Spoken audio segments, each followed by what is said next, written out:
propositions and their purposes. We're also going to talk about Proposition 18 specifically and its pros and cons. Why should voters check yes or no on their ballots? Let's start by first describing what a proposition is. A proposition is a proposal in which the people of the state place on their state ballot. I should point out that not all propositions enter the ballot. Many are left out because they lack support.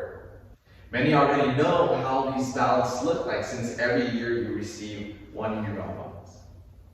Now, there are a series of propositions every year, and it is up to people of the state to cast a vote in order for the proposition to move forward and perhaps become state law.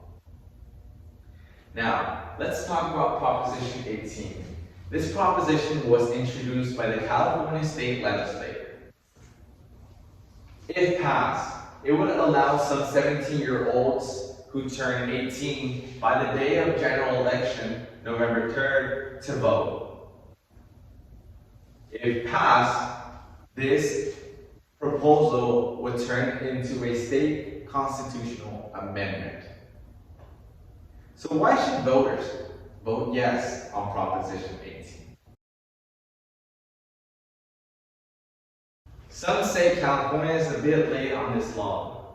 Half of the states in the U.S. already have similar laws, like Nevada and Colorado. So why should people check off yes on Proposition 18? Well, Proposition 18 would allow and expand voting and become more inclusive to the next generation of leaders. We also have to consider that most 17-year-olds who would be eligible already work and pay their taxes.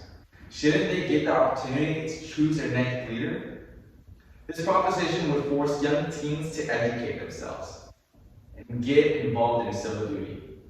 It should be noted that this proposition is supported by a current governor of California, Gavin Newsom. Now, although they're a year away from, or months away from turning 18, we must remember that they are still kids. And kids must focus on what kids stuff do. TikTok, sports, etc. Let's say Proposition 18 passes. Would the percentage of teenagers who do not show up be greater than those who do? I believe 17-year-olds are not considered to be responsible yet. And that's okay. Let's remember, they are just kids.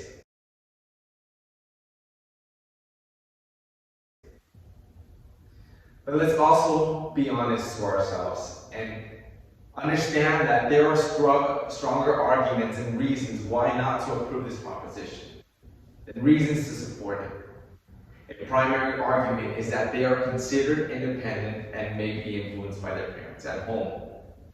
Influence can also come from teachers and any other adult in a teen's life.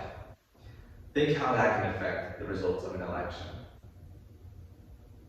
To suggest Proposition 18 to be approved is like bringing down the age limit for a person to buy alcohol from age 21 to 18. Or the requirement of getting a driver's license. The only requirement is the person to have long legs and be able to reach the gas pedal or the brake pedal. Just like these two examples, Proposition 18 is crossing the line a bit too much. So what do you say? What do you say, voter? What will you choose today? Proposition 18, yes or no? Cast your votes. Thank you so much.